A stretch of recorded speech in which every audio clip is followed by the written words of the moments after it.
Hello నమస్కారం. ప్రపంచంలోని ఇస్లామిక విశ్వాసులందరూ ఖురాన్ అన్నది దివ్య గ్రంథమని, అందులో ధార్మిక విలువలు పొంగి పొర్లుతూ ఉంటాయని, మీరు దోసిళ్లతో నింపుకొని తాగడమే ఆలస్యం, మీ జీవితం ధన్యమైపోతుందని ప్రపంచం మొత్తం ప్రచారం చేస్తూ ఉంటారు. కానీ నిజంగా ఆ గ్రంథం చదివి అర్థం చేసుకున్నవారు అదొక ఆకాశం నుండి వచ్చిన దివ్య గ్రంథం అనే భ్రమ నుండి బయటికొచ్చి దానిని సంపూర్ణంగా అధ్యయనం చేసుకున్నటువంటి వారు దానికి ధార్మిక లక్షణాలు ఏ కోశాన లేవని, అన్ని మానవ విరుద్ధమైన సిద్ధాంతాలే ఉన్నాయని, మనుషులను మోమిన్లు కాఫిర్లుగా విభజించి ఈ గ్రంథాన్ని దివ్య గ్రంథమని విశ్వాసించిన వారు మోమిన్లని, కేవలం ఏ ఆధారము ఏ సాక్ష్యము లేకుండా వాళ్ళు ఈ గ్రంథాన్ని విశ్వాసించినందుకే వారినందరినీ మానవ సమూహంలో ఉత్తమోత్తములని కీర్తించినటువంటి ఈ గ్రంథం వాళ్ళ శిరస్సుపై ఒక కిరీటాన్ని పెట్టి ఎలా మాయ చేసిందో వివరించే గ్రంథం. ఈ గ్రంథాన్ని దివ్య గ్రంథమని విశ్వాసించిన వారు మోమిన్లని, వారు మానవ సమూహంలోనే ఉత్తమోత్తములని, వారి శిరస్సుపై ఒక కిరీటాన్ని పెట్టిరేసినటువంటి ఈ గ్రంథం ఏ ఆధారము ఏ సాక్ష్యము వాళ్ళు అడగకుండా, వాళ్ళు ప్రశ్నించకుండా ఆపడానికి వాళ్ళ శిరస్సుపైకి పెట్టిన ఈ కిరీటంతో వాళ్ళు మూగ మనుషులుగా మారిపోయారన్నది వాస్తవం. ఈ గ్రంథాన్ని విశ్వాసించని వారందరూ కాఫిర్లని, ఈ భూమిపై అల్లకల్లోలం సృష్టించడానికి మాత్రమే వారు వచ్చారని, వారందరూ దుర్మార్గులు దుర్గంధులు అని వారిని అసహ్యించుకోవాలని, కనిపించిన చోట వధించాలని కూడా ఆదేశించిన ఈ గ్రంథం ఏ ధార్మికత కలిగి ఉందో చెప్పాలని నిలదీసి అడగవలసిన సమయం ఆసన్నమైంది అని వాదించే వాళ్ళు కొంతమంది ఉండవచ్చు. మన వీడియో యొక్క ప్రధానమైనటువంటి విషయం ఇది కాదు గనక ఈ విషయాన్ని మనం కాస్త విరామం కల్పించి మన వీడియోకు ప్రధానమైనటువంటి ఒక అంశంలోకి ప్రవేశించడానికి ప్రయత్నం చేద్దాం.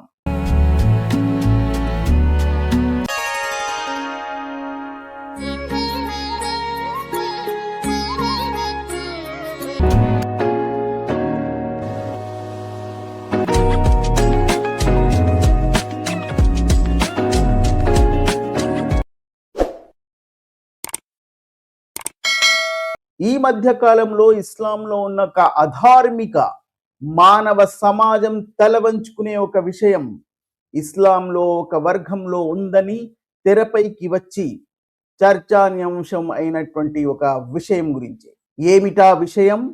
ఏ ఇస్లామిక వర్గం వారు దాన్ని విశ్వాసిస్తారు? ఎవరు అలాంటి తలవంచుకునే విషయాన్ని సైతం ఆమోదముద్ర వేశారు? వారు ఏ వర్గానికి చెందిన వారు, ఆ విషయం ఏమిటి అని పరిశీలించడానికి ఈ వీడియో పూర్తిగా చూడండి. ఇక ఆ విషయంలోకి మనం నేరుగా వెళ్ళడానికి ప్రయత్నం చేద్దాం.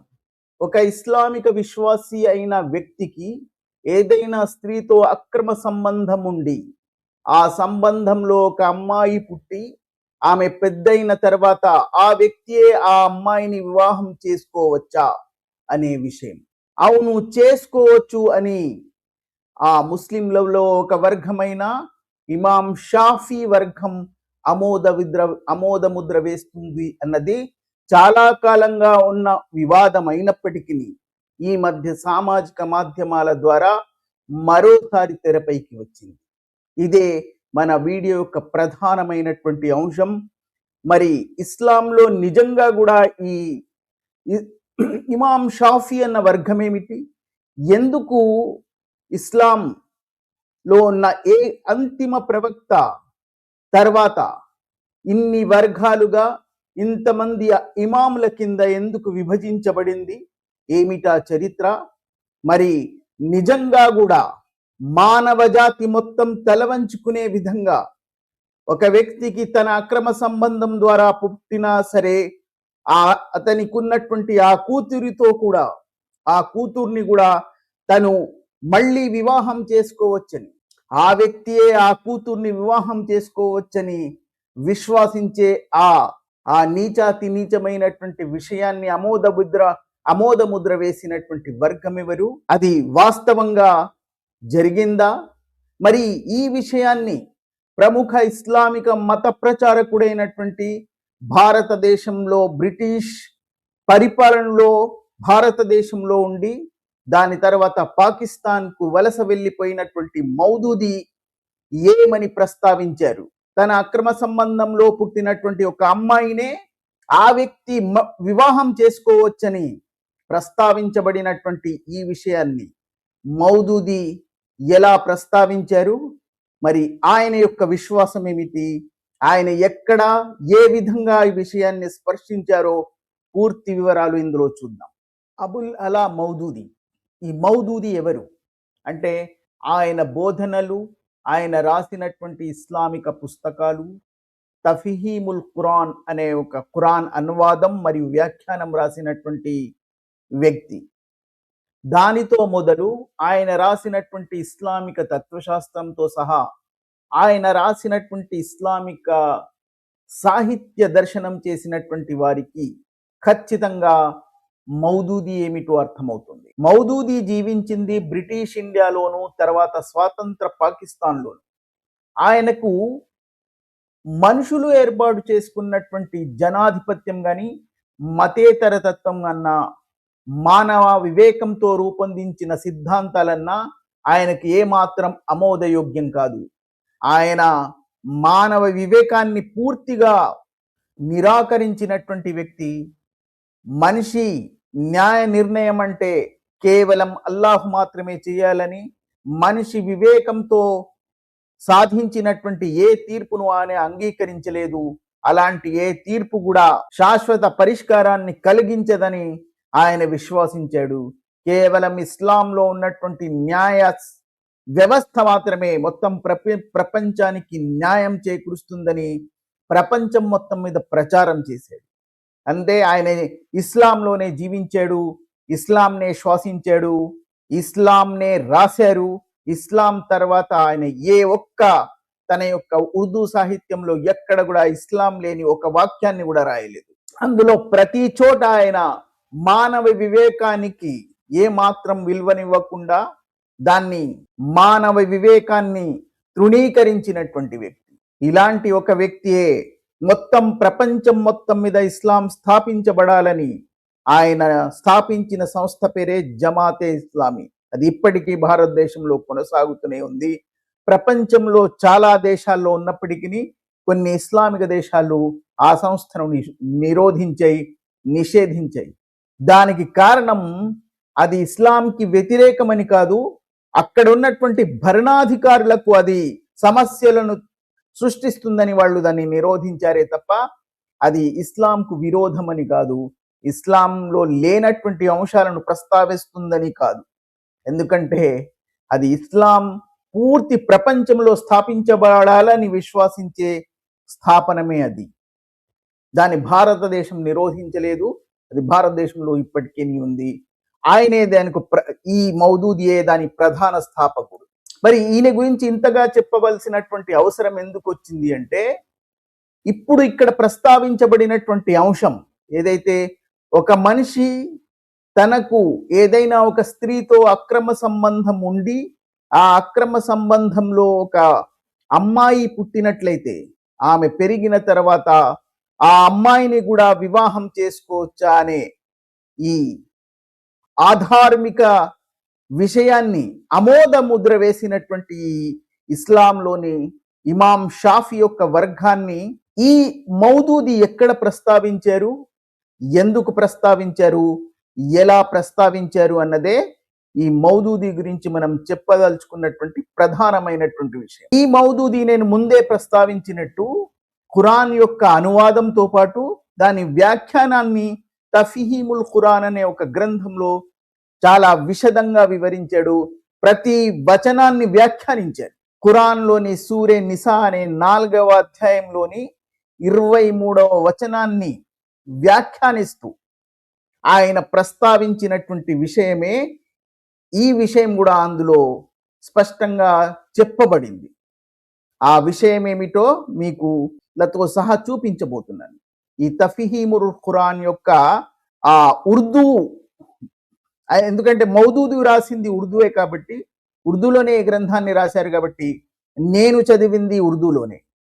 ఈ వాల్యూమ్ 1 లోనే ఈ సూరే నిసా యొక్క అనువాదము వ్యాఖ్యానము ఉంది. అందులో పేజ్ నంబర్ 337లో ఆయన ఈ 23వ వచనానికి అనువాదము వ్యాఖ్యానము చేశారు. ఆ వ్యాఖ్యానం చేస్తూ ఆయన చాలా పెద్ద వ్యాసమై రాశారు. ఆ వ్యాసంలో 35వ పారాగ్రాఫ్ లో ఈ విషయాన్ని ప్రస్తావించారు ఈ మౌదూది. ముందు నేను ఆయన రాసినటువంటి ఆ ఉర్దూ వ్యాఖ్యానం, ఆ పారాగ్రాఫ్ 35లో ఆయన ఏం ప్రస్తావించాడో, ఉర్దూలో ఆయన ఏం రాశాడో అది చదివి మీకు వినిపిస్తాను. తర్వాత దాన్ని తెలుగులో మీకు వివరించడానికి ప్రయత్నం చేస్తాను. ఈ విషయాన్ని ఇక్కడ ప్రస్తావిస్తూ ఆయన अलबत्ता इस अमर में इख्तिलाफ है कि नाजायज ताल्लुकात के नतीजे में जो लड़की हुई हो वो भी हराम है या नहीं।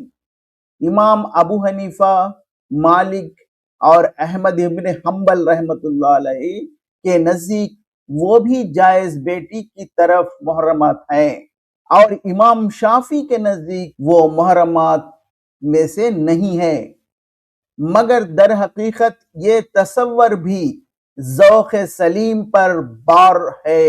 అంటే ఇక్కడ ఏమంటున్నాడంటే, ఈ అక్రమ సంబంధంలో పుట్టినా సరే ఆమె కూడా ఇతనికి కూతురితోని సమానమని ఈ ముగ్గురు ఇమాములు కూడా స్వీకరించారు. కానీ ఇమాం షాఫీ మాత్రం అలా ఆ అమ్మాయిని కూతురుగా అంగీకరించలేదు, వ్యతిరేకించారు. వాళ్ళు ఈ ముగ్గురు ఇమాములు ఏదైతే ధృవీకరించారో, ఈ ఇమాం షాఫీ లేదు, ఆమె కూడా వివాహానికి, ఈ వ్యక్తితో వివాహం చేసుకోవడానికి ఆమెకి అతనికి అనుమతి ఉంటుంది అన్న అందులో ఆమె మెహరంలో పడదు అని చెప్పేశాడు. కానీ ఇక్కడ ఈ మౌదూది ఒక పదాన్ని వాడారు. ఏమని? ఇది ఇమాం షాఫీ దీన్ని వ్యతిరేకించారు. ఆ కూతుర్ని సొంత కూతురిగా అంగీకరించడానికి ఇమాం షాఫీ అంగీకరించలేదు. ఆమెను కూడా ఈ వ్యక్తి వివాహం చేసుకోవచ్చని ప్రస్తావించారు. కానీ ఈ విషయం ఆయన ఉర్దూలో చెప్పినటువంటి పద ప్రయోగం ఏమిటంటే జౌఖ సలీం పర్ బార్ హై, ఇది మానవ వివేకానికి కూడా విరుద్ధం అని ప్రస్తావించాడు. ఇదే ఈ మౌదూది చేసినటువంటి ద్వంద్వ ప్రవృత్తి. తన జీవిత కాలం మొత్తం, తన యొక్క ఇస్లామిక చరిత్ర మొత్తం ఆయన రాసిన ఉర్దూ సాహిత్యం పరిశీలిస్తే, ఆయన రాసిన ఇదే తఫీముల్ గ్రంథంలో మొదటి భాగాలు కానీ తర్వాత భాగాలు కానీ బాగా అధ్యయనం చేసినటువంటి వాళ్లకు ఆయన మానవ వివేకాన్ని పూర్తిగా విరుద్ధంగా ప్రవర్తించాడని, దానికి ఏమాత్రం విలువలివ్వలేదని తెలిసిపోతుంది. కానీ ఈ విషయం వచ్చేసరికి మాత్రం తన యొక్క నిర్ణయాన్ని మార్చుకొని మానవ వివేకానికి కూడా ఇది వ్యతిరేకమని ప్రస్తావించారు. ఇదే ఈ ఇస్లాంలో ఉన్నటువంటి ద్వంద్వ ప్రవృత్తి. వాళ్ళకు అవసరం ఉన్న చోట వాళ్ళు వాడుకుంటారు, అవసరం లేని చోట వాళ్ళు విస్మరిస్తారు, దాన్ని నిరోధిస్తారు, నిషేధిస్తారు. ఇలా చేసే వీళ్ళు దీన్ని మొత్తం ప్రపంచంలో ప్రచారం చేసుకుంటూ వచ్చారు. తన జీవితం మొత్తంలో మానవ వివేకానికి అసలు ఏమాత్రం విలువ ఇవ్వనటువంటి ఈ మౌదూది ఈ ఒక్క విషయంలో మాత్రం జౌఖ సలీం భీ బార్ హై అన్నాడు. మానవ వివేకంతో ఆలోచించినా కూడా ఆమోదయోగ్యం కాదు అన్నాడు. మానవ వివేకంతో నిర్మించినటువంటి మతేతర తత్వం గాని, జనాధిపత్యాన్ని పూర్తిగా వ్యతిరేకించినటువంటి ఈ వ్యక్తి, ఇది మాత్రం ఆయనకి మానవ వివేకానికి కూడా వ్యతిరేకమని అనిపించింది. పాపం ఇక్కడైనా కనీసం ఈ మానవ వివేకానికి విలువ ఇవ్వవలసినటువంటి కర్మ ఈ మౌదూదికి పట్టింది. ఇది చూపించడానికే, ఇది ప్రస్తావించడానికే నా యొక్క ఈ వీడియో యొక్క ప్రధాన లక్ష్యం. మీరు ఏం ఆలోచిస్తున్నారో, నిజంగా కూడా ఒక స్త్రీకి అక్రమ సంబంధంలో పుట్టినటువంటి ఒక కూతుర్ని కూడా ఆ వ్యక్తి వివాహం చేసుకోవడానికి కనీసం ఒక వర్గమైనా సరే ఇస్లాంలో అది వాళ్ళు ఆమోద ముద్ర వేస్తున్నారంటే ఇది మానవ జాతి మొత్తం తలవంచుకునే విధంగా కాదా? మరి వీళ్ళ ఈ గ్రంథంలో ధార్మిక విలువలు పొంగి పొర్లుతున్నాయని పరిగెత్తి వచ్చి దోసిళ్లతో తాగండి అని ఆహ్వానిస్తున్నారు. వీళ్లను నిలదీస్తారో ప్రశ్నిస్తారో మీ వివేకానికి వదిలేస్తున్నాను.